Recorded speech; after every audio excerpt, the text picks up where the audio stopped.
Oh good, you're safe. There you are. You were in such a state when you left. The poachers got to my gran. Someone recognised me in Horntail Hall and they got to her. What do you mean? Is she alright? She's fine, thank goodness. But they were at her house, our house. They assumed I'd sent the egg there. She said they took the whole place apart looking for it, screaming that we'd cost them everything. I'm sorry, Poppy. I'm glad she's alright. I don't think either one of us could have anticipated that. I should have known. I underestimated the poachers. And now another creature's in danger. What do you mean? The poachers refused to leave empty-handed, so they took valuable journals that Gran had discovered when she was researching rare creatures. One of them contained theories about a secret hiding place of the Snidget, long thought to be extinct. Exactly what kind of creature is a Snidget? It's a small bird with golden feathers. It's incredible. It has rotational wings that allow it to dart quickly in any direction. In fact, the golden snitch in Quidditch is based on the Snidget, which barbarically was actually used in the sport hundreds of years ago. Why would Snidgets be valuable to poachers? They could make more money with Snidgets than they ever would have fighting dragons. The golden Snidget's feathers and eyes are incredibly valuable. That's why they're believed to be extinct. They were hunted out of existence by wizard kind. If the poachers found some now, I can't bear to think about the horrific way they'd be bred and killed for profit. Where exactly are these Snidgets allegedly hidden? Gran says the journals were a bit cryptic, which is good. Perhaps the poachers won't be clever enough to find the birds. From what she recalls, the journals only noted that the key to finding them lay in the moonlight. Gran thinks it can be narrowed down to a handful of locations. I take it you aren't going to let the poachers anywhere near the Snidgets. Gran wants me to stay out of it, but I know she's devastated that poachers might go after the Snidgets, if they still exist. We had the element of surprise on our side when we saved that dragon, but the poachers will be watching for us now. We need allies. Others who hate the poachers enough to help us, who value creatures as much Merlin's beard! You're a genius! The Centaurs! They'd want the Snidgets protected at all costs. Centaurs aren't known for being the friendliest lot, especially not with wizard kind, and not right now. We'll need to be careful in how we approach them. Tensions with them are high. Still, I think they may be our only hope. Let me think on it. I'll let you know as soon as I have a plan.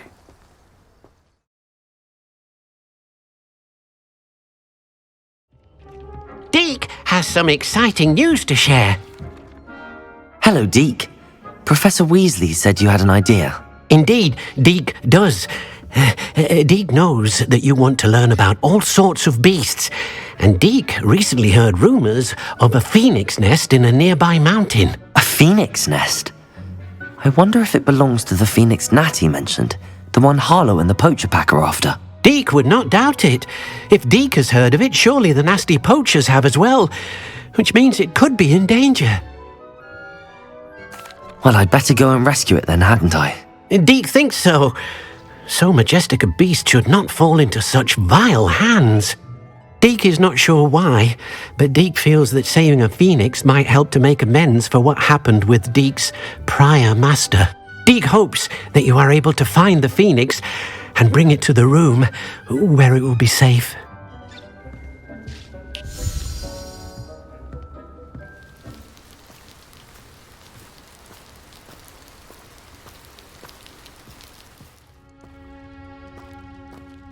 A blockade. Rookwood's poachers are already here.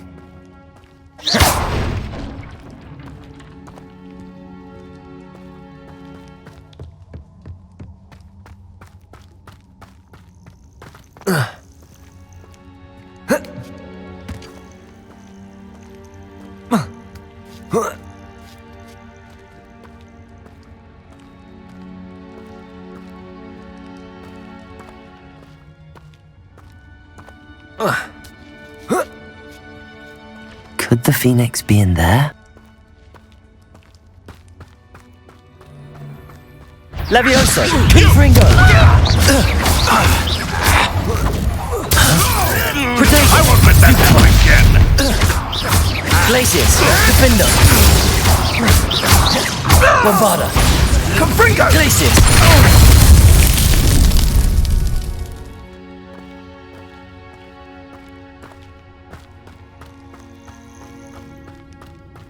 Don't know how we're supposed to keep a phoenix from getting past us. Things can fly, can't they? We're keeping people out. Pay attention. More poachers. How many are there? Get over here, you insolent child! Levioso! Confringo! Glacius! Defender! Levioso! Expelliarmus! Glacius! Bombarda! Glacius! Defender! Levioso! Levioso! Glacius! Bombarda!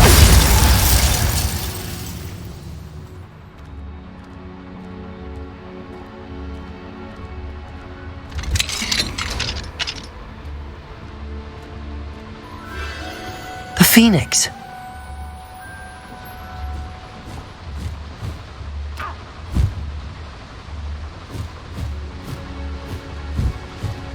It almost seems as if it wants me to follow it. I need to find it before the poachers do.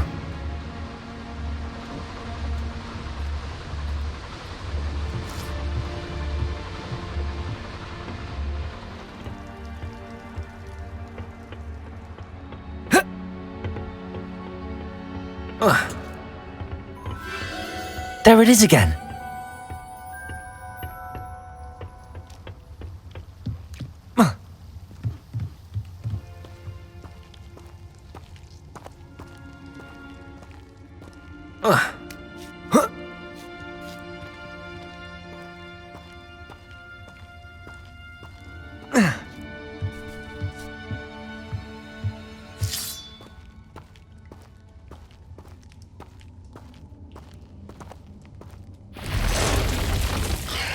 Accio! Confringo! Protego! Stupid one!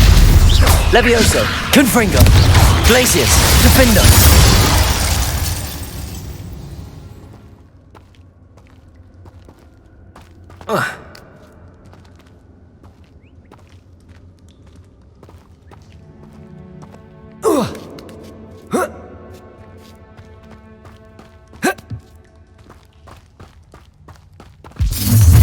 Where? If it isn't the little hippogriff thief. You're not Levioso! Protego! I hope your affairs are in order. Glacius! Bombarda! Levioso! What have you done? Defender! Glacius! Descendo!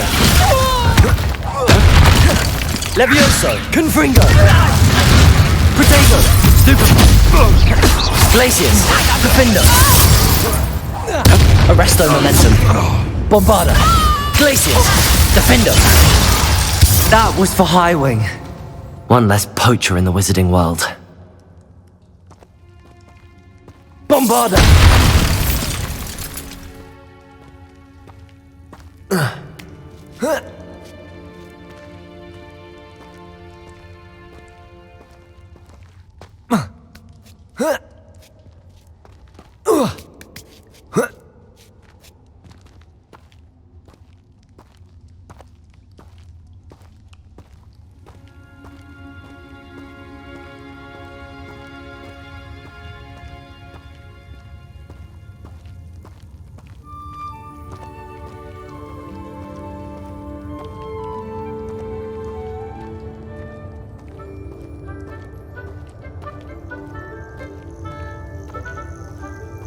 Hello. I'm here to help. I can take you somewhere safe.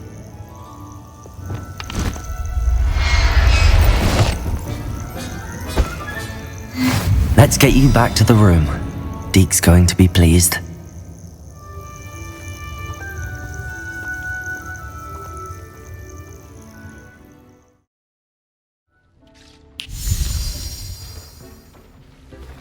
Did you find the phoenix? Yes, Deke. And I rescued it from the poachers. I have it here. It's safe. Remarkable! Well, what are you waiting for? Deke cannot wait to...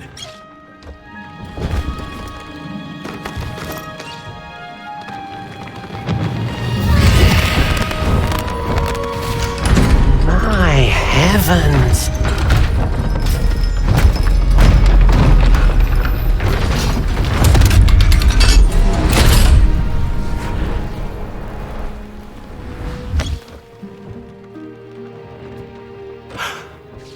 What a beauty!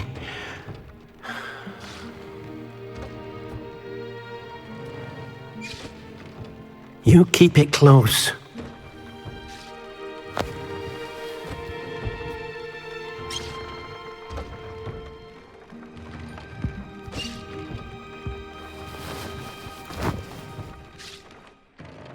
Professor Weasley and Deke were right to tell you about the Room of Requirement.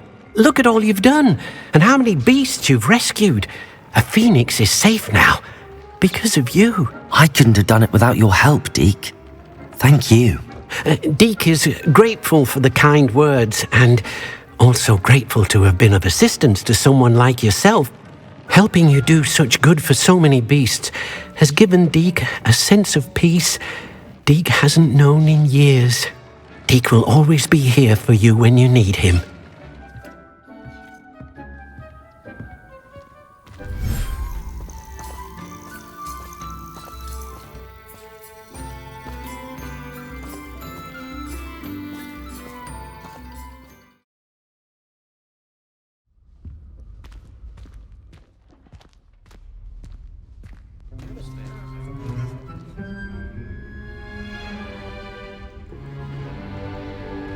In today's lesson, we will cover a truly thrilling event. The Goblin Rebellion of 1752 and all its triumphant tragedy. But more specifically, we will address the devastating effect it had on the wizard milling industry. Throughout the many goblin battles, countless wizard cloaks were lost. Actually, we do know the number. 632. But history occurs outside the classroom. And look, it's time for my constitutional.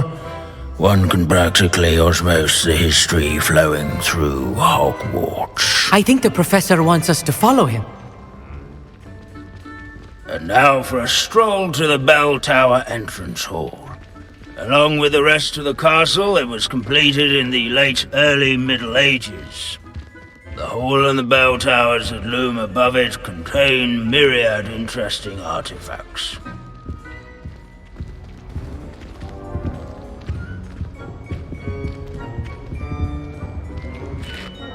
Good to see you again. Recovered from that nasty bout of dragon pox, have we? That wasn't me, Professor. I'm new here. Are you? Well then, welcome. No doubt you're eagerly anticipating my analysis of various wizarding councils, codes, statutes, and of course, goblin rebellions. Not all goblins are rebellious. Some venture into wizarding politics, such as Eargit the Ugly. Some are talented artisans, such as Bragbor the Boastful. Did you say Bragbor? I know that name. Lodgok said he was an ancestor of Ranrock. Well known for his metalwork. I would imagine much of his goblin-wrought iron and silver has survived to this very day. Where were we? Oh yes. Back to our class topic for today. Grimbold Weft. Another notable historical figure. He's right nearby. Curious students can find him on display here in the bell tower entrance hall. I recommend that all students introduce themselves to this hero of of Hogwarts. Grimbold Weft was responsible for some of the most important work done in the Goblin Rebellion of 1752, such as sewing buttons on witches' and wizards' coats. Without his quick hand and deft needlework, countless witches and wizards may have caught cold during the late spring of that year. He never strays from the bell tower entrance hall. Yes, students with a thirst for knowledge would do well to seek him out. This unassuming smudge is rumoured to be the location of the very first successful use of Bombarda. I suppose successful is a relative term, since whoever cast it didn't live to tell the tale. These bits of broom are all that's left of a witch called Celine Wartnobby. Rumour has it she was demonstrating her experimental lunar apparition charm. She was never seen again. Perhaps she succeeded. I suppose we'll never know. Leave it to Binns to make the most interesting school in the world seem dull. Let's see. Grimbold Weft. I do so enjoy old stories. I'm sure he's around here somewhere.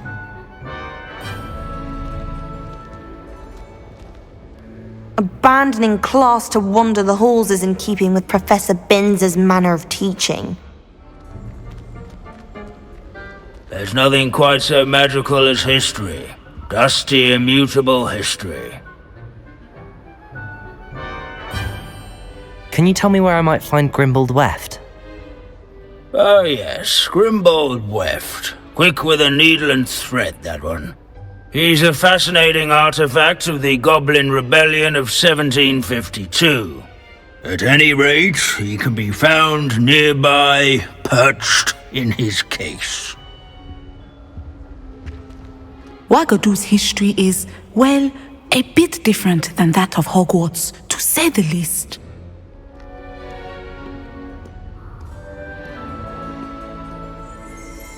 Revelio. Oh yes, I see you found Grimbold Weft. Yes, I rather enjoyed seeking him out. The thrill of the scholarly pursuit. I know the feeling quite well. Now, let's turn our attention to the agreeability and general good nature of Sir Aphbuttle. He's also nearby. See what you can learn from him for your next assignment. Standing in eternal but symbolic watch over the bell tower is a retinue of loyal knights, or rather, statues of knights, I should clarify. Keen-eyed students will spot the statue of Sir Aphbuttle of the cheerful countenance nestled among the ranks. His fame was not won by vanquishing foes in single combat, nor by slaying bloodthirsty dragons, but rather in training yards and sculleries, where his warm and approachable demeanor was celebrated by old friends and newcomers alike. I encourage everyone to make the waving statue's acquaintance.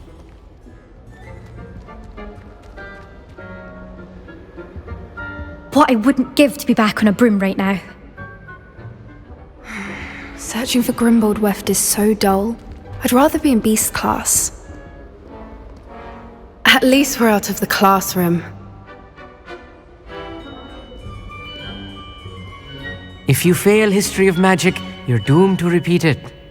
The class, that is. In all the centuries that Hogwarts has existed, not once has it collapsed. Where can I find that friendly knight you mentioned earlier? Oh yes, Sir Aphbuttle, or rather the statue of Sir Aphbuttle. It can be found amongst the other statues of knights.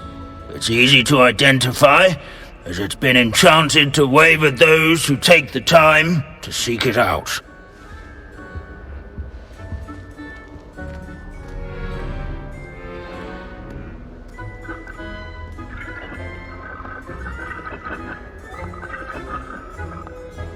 Revelio.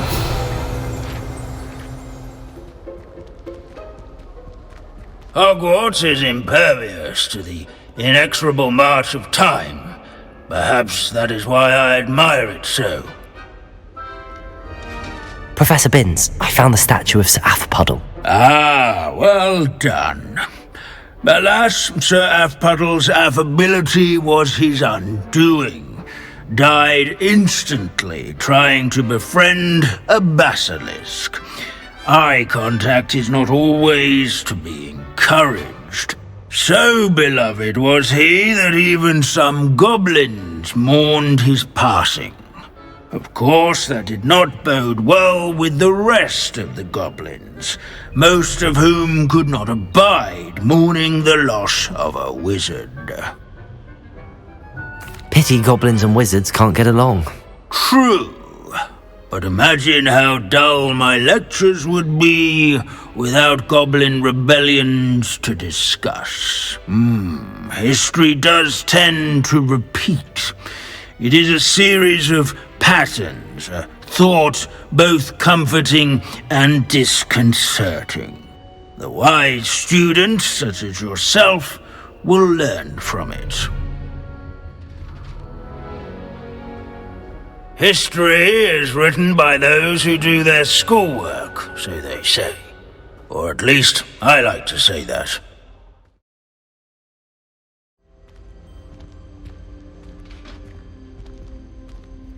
Professor, could you spare a moment? How may I help you? I'm interested in the goblin rebellions of the past. Ah, certainly. Their history is part of our history. In fact, you can trace most goblin rebellions to wizard intervention. More specifically, the laws governing wands and who may legally possess them. The Goblin Rebellion of 1612, for example, arose from goblin frustration over lack of representation on the Wizengamot. It became a terrible, blood-soaked affair. Take heart, though. Our current peace and prosperity shows that violence can be transitory. But Hogsmeade was just attacked, Professor. If I'm not mistaken, and I rarely am, one of the 18th century's rebellions was led by Urg the Unclean. He had been dunked in a pond publicly by a group of young wizards, if you can imagine that. Another rebellion in 1752... The rebellion was so badly mishandled that Minister for Magic Albert Boot was forced to resign. That being said, his replacement, one Basil Flack, lasted mere weeks. Best sort of vindication, if you ask my opinion. Please go on. 2 months into Flack's tenure, bad went to worse when the werewolves allied with the goblins. Quite smartly, Flack resigned rather than deal with their combined forces. Minister Flack was succeeded by one Hephaestus Gore, who quickly quashed the Jewel uprisings with his signature brutality.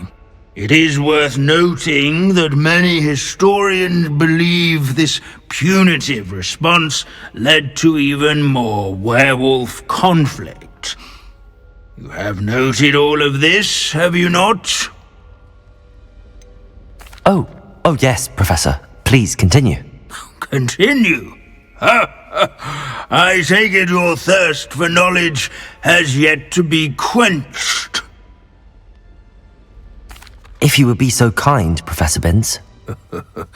I rarely find an audience, captive or otherwise, eager to engage in such historical minutiae. I find your lectures quite engaging, sir. Thank you for sharing your vast knowledge. My sincere pleasure. Now, I do believe I should be preparing for my next class. Good day to you.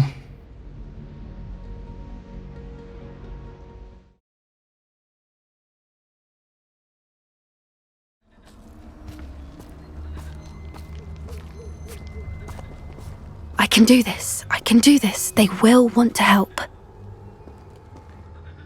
Is this where we're meeting the Centaurs? Well, they don't exactly know we're coming, so it's less of a meeting and more of a surprise, I suppose. I'm not sure about this. I can't imagine they're fond of being surprised. We don't have a choice if we want to help the Snidgets. Perhaps they'll be able to tell that we're sincere. There's something about them that's so knowing. It's almost unnerving. I suppose they are known for having an air of omniscience. That's exactly the right word. Never mind. What is it? It's nothing, truly. We've no secrets to hide. That's right. We'll simply be honest with them about what we're trying to do. They'll have to help us, won't they? Yes, of course. You're absolutely right. We'll meet with them, tell them about the Snidgets, and I'm sure to all be fine.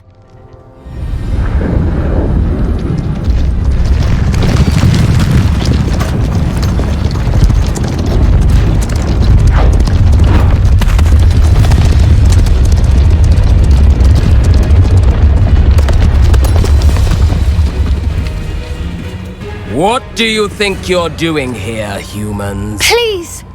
We were hoping to speak with you. Ah!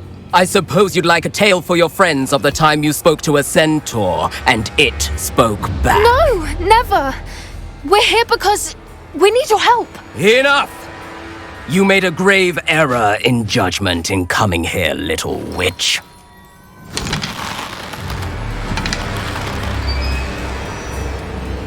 Leave them be, Alec. We do not harm the young. It is not our way. You forget your place, old fool. I'm the leader of this herd, and while you cling to our way, their kind continue to slaughter beasts like us without a care! From what I can see, they have slaughtered no one. They will leave here unharmed. Mark my words, Doran. If I ever see them again, it will be all 3 of your heads.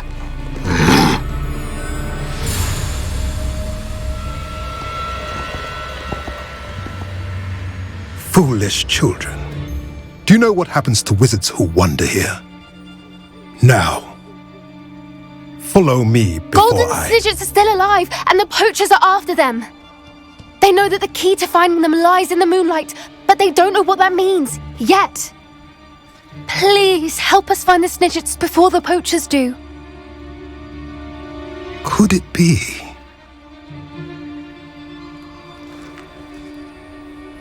In the south, there is a cave within which lies what the poachers seek. A moonstone. Retrieve it and place it in the henge in the forest. I, on the other hand, must go speak with the herd. Find me after you have done this.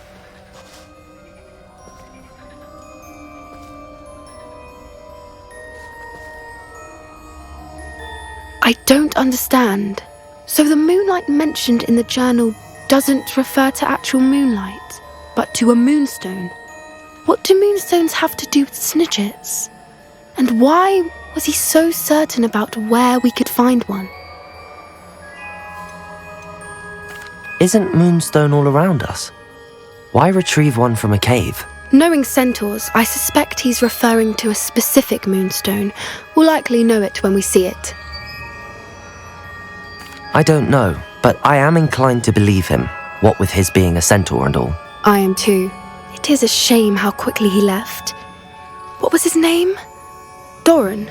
That's what the leader of the herd called him. Well, if Doran knows something we don't, I'd rather act now and ask questions later. I can head to the library and start looking into the cave you mentioned. I'll let you know what I find.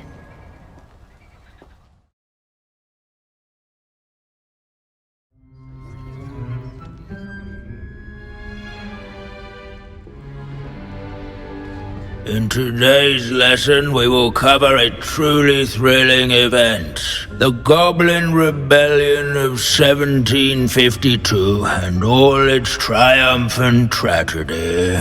But more specifically, we will address the devastating effect it had on the wizard milling industry.